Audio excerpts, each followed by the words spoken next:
प्यारे बच्चों, आपका बहुत स्वागत है रे क्लासेस फिरोजाबाद में। हमारा चैप्टर चल रहा था केमिकल बॉन्डिंग, उसकी पूरी थ्योरी खत्म हो गई है और थ्योरी खत्म होने के बाद अब हम पे इसकी एनसीईआरटी फाइल बची है और हम इसकी एनसीईआरटी फाइल भी कंप्लीट कर लें तो चैप्टर कंप्लीट हो जाएगा। फिर नया चैप्टर शुरू होगा, स्टेट ऑफ मैटर, जो कि 5वां चैप्टर है। तो आज केमिकल बॉन्डिंग की एनसीईआरटी फाइल खत्म करते हैं और इस चैप्टर को पूरा फिनिश करते हैं। तो एनसीईआरटी फाइल में इसके चैप्टर चल रहा है केमिकल बॉन्डिंग। एनसीईआरटी फाइल में पहला क्वेश्चन, दूसरा क्वेश्चन, इस ऑर्डर में नहीं जाऊंगा। मैं केवल उन क्वेश्चन को आज लूंगा जो क्वेश्चन थोड़े कठिन है या समझने लायक है। वो क्वेश्चन जो मेरी थ्योरी से डायरेक्ट ही हो रहे हैं उनको आज डिस्कस नहीं करूंगा। आप इस चैप्टर की अगर आप एनसीईआरटी फाइल उठाएंगे तो आप देखेंगे करीब 70 to 80% क्वेश्चन जो मैंने आपको थ्योरी पढ़ाई है उससे डायरेक्ट उनके आंसर हो रहे हैं। तो 80% क्वेश्चन ऐसे हैं जिनके डायरेक्ट आंसर मेरी बताई गई थ्योरी से ही हो रहे हैं, बल्कि 80 नहीं, 85, 90 तक हो सकता है। तो ऐसे क्वेश्चन को रिपीट कर करके क्या फायदा, वही थ्योरी रिपीट करनी होगी। केवल वो क्वेश्चन डिस्कस करेंगे जो थोड़ा सा डिफरेंट है, जो थ्योरी से डायरेक्ट कवर नहीं हो रहे, इनडायरेक्ट कवर हो रहे हैं। ठीक है, उसी कैटेगरी में पहला क्वेश्चन है। वो कह रहा है AlCl3 plus Cl minus, AlCl4 बन गया माइनस का। कह रहा बताओ इस कंडीशन में Al पर क्या असर पड़ेगा। अगर आप AlCl3 पर VSEPR थ्योरी लगाओगे तो आप देखोगे इसका फॉर्मूला बनेगा AB3। इस पर VSEPR थ्योरी लगाओ, इसका फॉर्मूला बनेगा AB4। AB3 है तो इसमें हाइब्रिडाइजेशन कौन सा होगा, sp2। AB4 है तो इसमें हाइब्रिडाइजेशन होगा sp3। sp2 का मतलब ट्राइगोनल प्लेनर और sp3 का मतलब टेट्राहेड्रल। तो इसका मतलब है AlCl3 मॉलिक्यूल जो था वो ट्राइगोनल प्लेनर था और जो अब उसके बदले में बन गया है AlCl4 माइनस, उसकी शेप टेट्राहेड्रल है। ये अंतर आ जाएगा। तो एक बच्चा कहेगा सर ये आपने क्या किया, ये समझ में नहीं आया ये वाला काम। तो बेटा नोट कर लो, VSEPR का हाइब्रिडाइजेशन से लिंक होता है, वो नोट करो जरा। क्या लिंक होता है, नोट कर लीजिए सभी बच्चे, बहुत काम का है। VSEPR थ्योरी से कोई भी फॉर्मूला हो, जैसे AB2, अगर ये VSEPR में आंसर आपका क्या है AB2, तो हाइब्रिडाइजेशन में आंसर क्या हो जाएगा, आंसर sp। अगर AB3 है तो हाइब्रिडाइजेशन में आंसर हो जाएगा sp2। AB4 है तो इसमें हो जाएगा sp3। अगर AB4L1 है, सॉरी AB5 है तो यहां पे हो जाएगा sp3d। AB6 है तो यहां पे हो जाएगा sp3d2। AB7 है तो यहां पे हो जाएगा sp3d3। ये वर्जन बनेंगे। अब एक बच्चा कहेगा सर अगर VSEPR थ्योरी में ये है तो ये हाइब्रिडाइजेशन हो गए, लेकिन VSEPR थ्योरी में तो कई और फॉर्मूले में L भी आता है। मैं कहूंगा हाँ आता है। जैसे उन्होंने बोला AB4L2 है, AB3L1, AB2L2। अब सर क्या करें, बेटे जितने भी L आए उन्हें भी B मान लेना। उन्हें क्या मान लेना, B। तो AB4L2 को आप किस कैटेगरी में मान लेंगे, AB6 में। AB6 मानते ही आंसर sp3d2। AB3L1 है, बोलो 3 और 1 4, इसे AB4 मान लेना। AB4 मानते ही sp3। AB2L2 2 और 2 4, इसे भी AB4 मान लेना। तो आंसर कौन सा आ जाएगा आपका, sp3। यानी कि अगर फॉर्मूले में L है तो जितने भी L हैं उन्हें B मान लो, उससे आपका ये फॉर्मेट आ जाएगा। इस फॉर्मेट से आप डायरेक्ट हाइब्रिडाइजेशन निकाल सकते हो। कितने कमाल की बात बताई। जैसे एक बच्चा मुझसे कहता है सर एक बात बताइए। मैंने कहा हाँ बोलो बेटा, क्या जानना चाहते हो। सर अमोनिया का फॉर्मूला क्या है VSEPR में। मैं कहूंगा इसका फॉर्मूला AB3L1 है। हाइब्रिडाइजेशन निकालना है तो 3 और 1 4, AB4 होते ही हाइब्रिडाइजेशन कौन सा हो गया, sp3। तो आप डायरेक्ट VSEPR से भी हाइब्रिडाइजेशन निकाल सकते हो। ये आज बेहद काम की बात बताई मैंने। यानी कि अगर कोई बंदे को VSEPR आती है, हाइब्रिडाइजेशन बिल्कुल नहीं आता है, तो वो VSEPR से भी आयोडाइजेशन बना सकता है। इसमें कोई अड़चन नहीं आएगी इस टेक्निक से। ये आज बहुत अच्छी टेक्निक सिखाई है, नोट कर लें। IIT एस्पिरेंट्स और नीट एस्पिरेंट्स के लिए तो वरदान है, क्योंकि उन्हें बड़ी जल्दी जल्दी क्वेश्चन करने होते हैं, टाइम कम होता है। देखें भाई, ओके है। अब चलें नेक्स्ट से, आपने रिएक्शन कराई BF3 और NH3 की।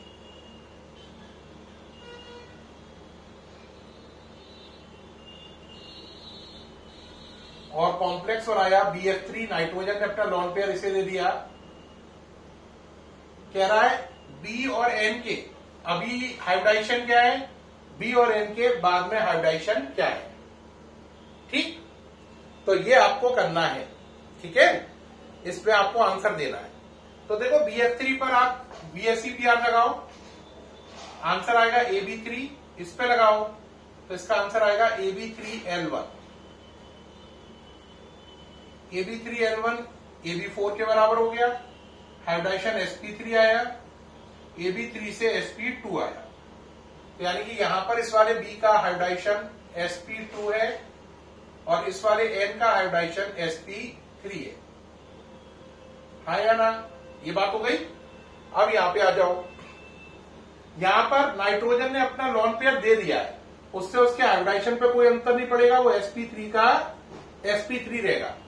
लेकिन BF3 में B के पास एक लॉन पेयर आ गया है, लॉन पेयर रखने के लिए एक ऑर्बिटल उसे बढ़ानी पड़ेगी।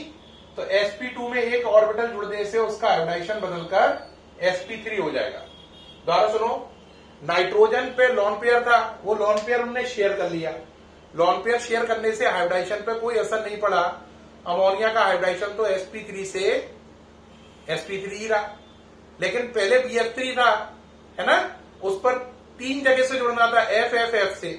अब उसे एक लॉन पेयर और लेना है, तो उसे बॉन्ड कितनी जगह से बनाना है, 4 से। एक बॉन्ड एक्स्ट्रा बनाने के चक्कर में उसका हाइब्रिडाइजेशन sp2 से बदलकर sp3 हो गया। तो इसका मतलब ये कंपाउंड बनने पर बोरॉन का हाइब्रिडाइजेशन तो चेंज हुआ। कंपाउंड बनने पर क्या चेंज हुआ, sp2 कन्वर्ट इनटू sp3। लेकिन ये कंपाउंड बनने पर नाइट्रोजन पर कोई असर नहीं पड़ा, उसका पहले भी sp3 था और कंपाउंड बनने के बाद भी हाइब्रिडाइजेशन sp3 ही रहा।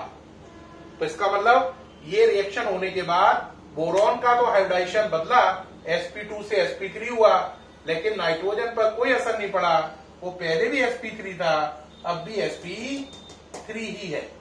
ठीक है, नोट करें, नोट करें जल्दी से।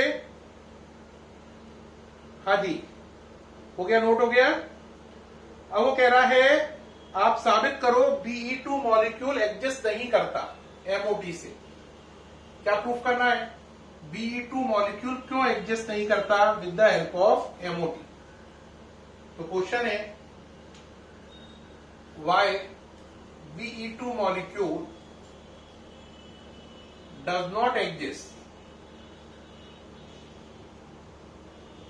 on the basis of MOT, on the basis of MOT, molecular orbital theory, given by Hund and Mulliken। बेटा Be2, B का नंबर कितना होता है, 4, 1s2 2s2। तो दूसरे Be का भी 4 हो गया, तो Be2 का कितना हो गया, 8 हो गया। ठीक, 8 हो गया या नहीं हो गया। अब 8 के लिए आप क्या करेंगे, MOT लगाएंगे, sigma 1s2 sigma star 1s2 sigma 2s2 sigma star 2s2। देखो 8 इलेक्ट्रॉन फिल हो गए, 2 4 6 8। अब बॉन्ड ऑर्डर लगाने का फॉर्मूला क्या है, बॉन्ड ऑर्डर का NB minus Na/2। Bonding electron कितने हो गए, 2 और 2 4। एंटी बॉन्डिंग कितने हो गए, 2 और 2 4। 0/2 कितना आ गया, 0। तो बॉन्ड ऑर्डर 0 है, और जिसका बॉन्ड ऑर्डर 0 हो वो चीज एग्जिस्ट नहीं करती। तो लिखेंगे bond order is 0 for Be2, so Be2 does not exist, so Be2 does not exist। अगर इसी टाइप का एक और क्वेश्चन था, He2 एग्जिस्ट नहीं करता है, ऐसा ही था Ne2 एग्जिस्ट नहीं करता है, तो He2, Ne2, Be2 इन तीनों केस में आपको बॉन्ड ऑर्डर निकालना है, वो कितना आएगा 0। बॉन्ड ऑर्डर 0 आने का मतलब ये एग्जिस्ट नहीं करते हैं। नोट करें सारा, बॉन्ड ऑर्डर 0 आने का मतलब है ये एग्जिस्ट नहीं करते हैं। ठीक है, अगला क्वेश्चन कह रहा है MgNaBONBr इनके लूज डॉट सिंबल बनाओ। MgNaBONBr, MgNaBONBr इनके आपको बनाने हैं, क्या बनाने हैं, लुईस डॉट सिंबल। क्या बनाने हैं, लुईस डॉट सिंबल। चलिए भाई बनाते हैं।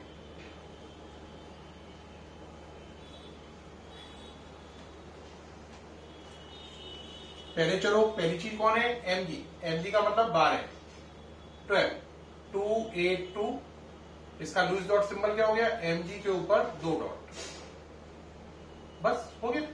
लास्ट शेप के इलेक्ट्रॉन दिखाने, Na281, इससे आसान क्या हो सकता है, Na के ऊपर 1 इलेक्ट्रॉन, B 5 नंबर है 2,3, B के ऊपर 3 डॉट, O 2,6 8 होता है ना, तो O के ऊपर 6, ठीक, N 7 होता है 2,5, N के ऊपर 5, ठीक। अब Br क्या है, Br हेलोजन है, Br क्या है, हेलोजन है। हेलोजन के लास्ट शेल में हमेशा कितने होते हैं, 7, क्योंकि 7 क्यों होगा, क्योंकि ये क्या है, हेलोजन।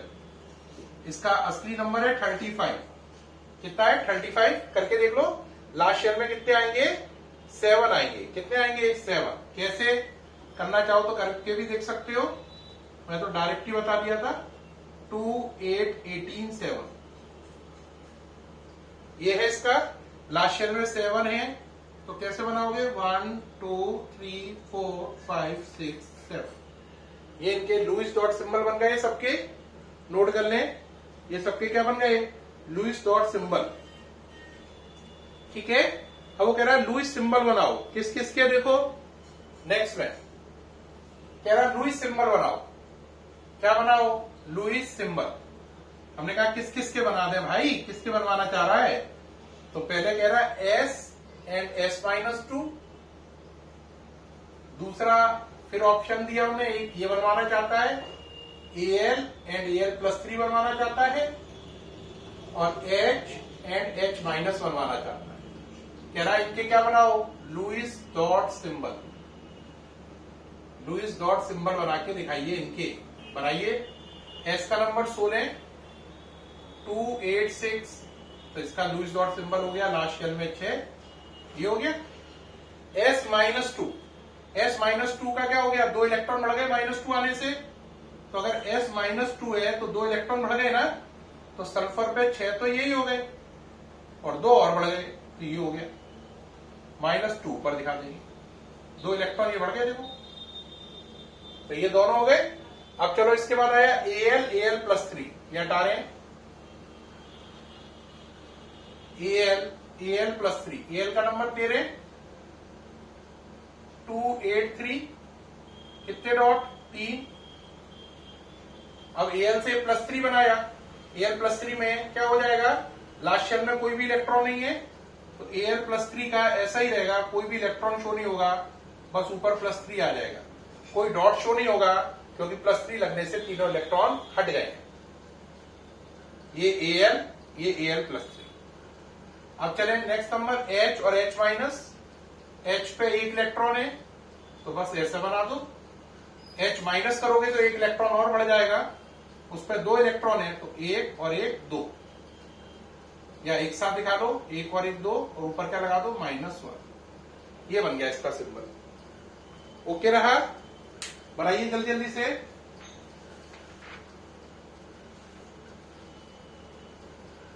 हाँ, अगला क्वेश्चन में कह रहा है कह रहा है एक्स एक्सिस को इंटर न्यूक्लियर एक्सिस माने। किसको? एक्स को।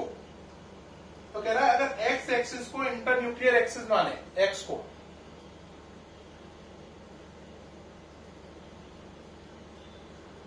एक्स एक्सिस को इंटर न्यूक्लियर एक्सिस माने तो कौन सिग्मा बॉन्ड बना पाएगा? पहला ऑप्शन है 1s एंड 1s, दूसरा है 1s एंड 2px, तीसरा है 2py 2py,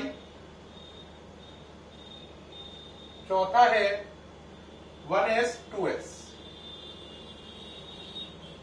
आपको बताना है इन चार में से कौन क्या बना पाएगा? सिग्मा बॉन्ड बना पाएगा। देखो बेटा, सिग्मा बॉन्ड कब बनता है? सिग्मा बॉन्ड बनता है 1s SS से, SP से और PP से। PP में वो वाली जो इंटर न्यूक्लियर एक्सिस है। क्या है? इंटर न्यूक्लियर एक्सिस है। पाई बॉन्ड बनता है PP से, और वो भी कौन सी? जो इंटर न्यूक्लियर एक्सिस नहीं है, non inter nuclear axis, non inter nuclear axis. लगा दो लॉजिक यही वाला। SS सिग्मा बॉन्ड बनेगा, यस, तो पहले में बनेगा 1s 2px SP है ना, ये px है। क्या है? Inter nuclear axis. क्या चाहिए? Inter nuclear axis. Sigma bond बनेगा, यस। 2py 2py, ये py है, pp हो गया और नॉन इंटर न्यूक्लियर एक्सिस है, क्योंकि बुक के अकॉर्डिंग इंटर न्यूक्लियर एक्सिस क्या है? x है। तो इसका मतलब इसमें नहीं बनेगा। इसमें कौन सा बॉन्ड बनेगा? सिग्मा नहीं बनेगा। तो फिर बनेगा कौन सा? पाई बनेगा। 1s 2s SS है, कौन सा बॉन्ड बनेगा? सिग्मा। बात समझ में आई या नहीं आई? जो याद रखना है, जो इंटर न्यूक्लियर एक्सिस होती है p में, वो सिग्मा बॉन्ड बनाती है, बाकी पाई। जैसे px py pz, मान लो आप थोड़ी देर को x को इंटर न्यूक्लियर एक्सिस मान रहे हो, तो px सिग्मा बॉन्ड बनाएगी, py और pz पाई बॉन्ड बनाएगी। समझ में आई? मान लो आपने py को क्या मान लिया? इंटर न्यूक्लियर एक्सिस y को, और y को इंटर न्यूक्लियर एक्सिस माना तो 2px और 2pz पाई बॉन्ड बनाएंगी, 2py सिग्मा बॉन्ड बनाएगी। जब मैंने MOT थ्योरी की थी, कौन सी थ्योरी? MOT। तो MOT थ्योरी करते हुए मैंने साफ बताया था, मैंने Z को क्या माना था? इंटर न्यूक्लियर एक्सिस, MOT करते में। तो अगर याद करो, Z को इंटर न्यूक्लियर एक्सिस माना था तो मैंने क्या लिखा था? Sigma 2pz, sigma star 2pz। देखो सिग्मा आया था या नहीं? और Z इंटर न्यूक्लियर एक्सिस है तो पाई 2px, याद करो, पाई 2py, याद करो, pi star 2px, pi star 2py। यानी कि इंटर न्यूक्लियर एक्सिस अगर Z थी तो Z के आगे तो सिग्मा आए थे और X और Y के आगे पाई वर्ड आए थे। याद आया या नहीं? उम्मीद है याद आ गया होगा पूरा। समझ में आ रहा है या नहीं? तो जिसे इंटर न्यूक्लियर एक्सिस मानोगे वो सिग्मा बॉन्ड बनाएगी P में। तो सिग्मा बॉन्ड बनता है SS से, SP से और PP से, जो इंटर न्यूक्लियर एक्सिस है। और जो इंटर न्यूक्लियर एक्सिस नहीं है वो PP पाई बॉन्ड बनाती है। ये हो गया, नोट करें, जल्दी से नोट कर लो भाई, टाइम नहीं है ज्यादा। अब अगला कह रहा है, इन मॉलिक्यूल में कार्बन एटम में कौन सा हाइब्रिडाइजेशन है? देखें भाई,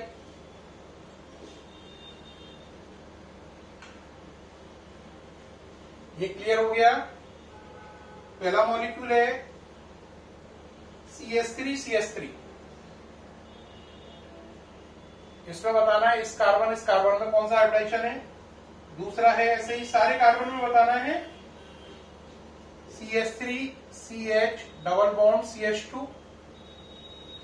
तीसरा है CH3CH2OH। चौथा है CH3CHO। पांचवा है CH3C डबल बॉन्ड OH। ठीक, ये चीजें। अब आपको इनमें हाइब्रिडाइजेशन ढूंढना है। देखो बेटा, मैंने बताया था सिंगल बॉन्ड हो तो sp3, डबल बॉन्ड हो तो sp2 और ट्रिपल बॉन्ड हो तो sp।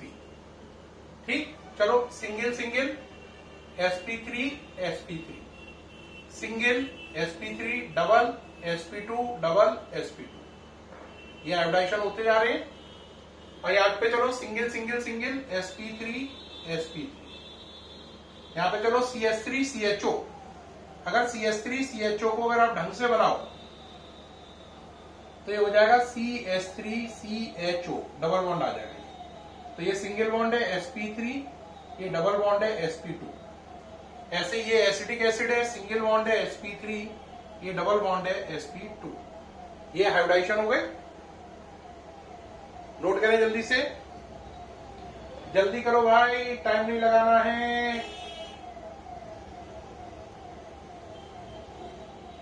ठीक है, हो गया बेटा? ठीक हो गया। नेक्स्ट क्वेश्चन देखें भाई, कह रहा है ऑक्टेट रूल क्या है, इसका सिग्निफिकेंस और लिमिटेशन बताओ। ऑक्टेट रूल क्या है बेटा? ऑक्टेट रूल क्या है? हर चीज चाहती है कि मेरे लास्ट शेल में कितने इलेक्ट्रॉन हो, 8। Every atom has tendency to have 8 electron in its last shell, this is called octet rule. हर एटम चाहता है मेरे लास्ट शेल में कितने इलेक्ट्रॉन हो, 8।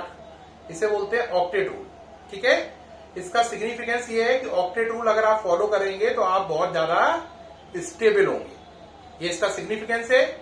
लिमिटेशन ये है कि BF3, AlCl3 ऐसे मॉलिक्यूल हैं, PCl5, SF6, IF7 जो ऑक्टेट रूल फॉलो नहीं करते हैं। इनमें 8 से इलेक्ट्रॉन कम होते हैं और इनमें 8 से इलेक्ट्रॉन ज्यादा होते हैं।